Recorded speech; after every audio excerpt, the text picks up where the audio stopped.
കഴിഞ്ഞ കുറച്ച് ദിവസങ്ങളായിട്ട് എൻ്റെ സുഹൃത്തുക്കൾ, അതായത് നാട്ടിലുള്ള സുഹൃത്തുക്കൾ എനിക്ക് കുറച്ച് ന്യൂസ് ഫോർവേഡ് ചെയ്തിട്ട് ചോദിക്കുന്നുണ്ടായിരുന്നു. ജപ്പാനിൽ എന്തോ വലിയ ദുരന്തം വരാൻ പോവാണ്, ജൂലൈ 5-ന് എല്ലാം നശിക്കാൻ പോണു, അങ്ങനെ ഇങ്ങനെ എന്നൊക്കെ പറഞ്ഞിട്ട്.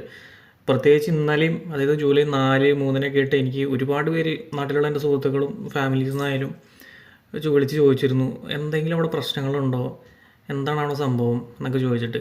ഇവിടെ ഇന്ന് ജൂലൈ 5-ആണ്, ഇവിടെ യാതൊരു പ്രശ്നമില്ല ഇതുവരെ.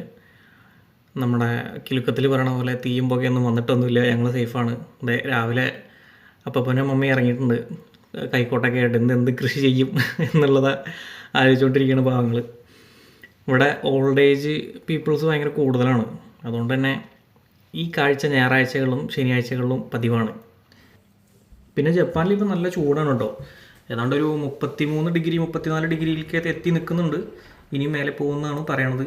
ഇതേ കണ്ടില്ലേ, നല്ല ക്ലിയർ സ്കൈ ആണെന്ന്, നല്ല വെയിലുണ്ട്.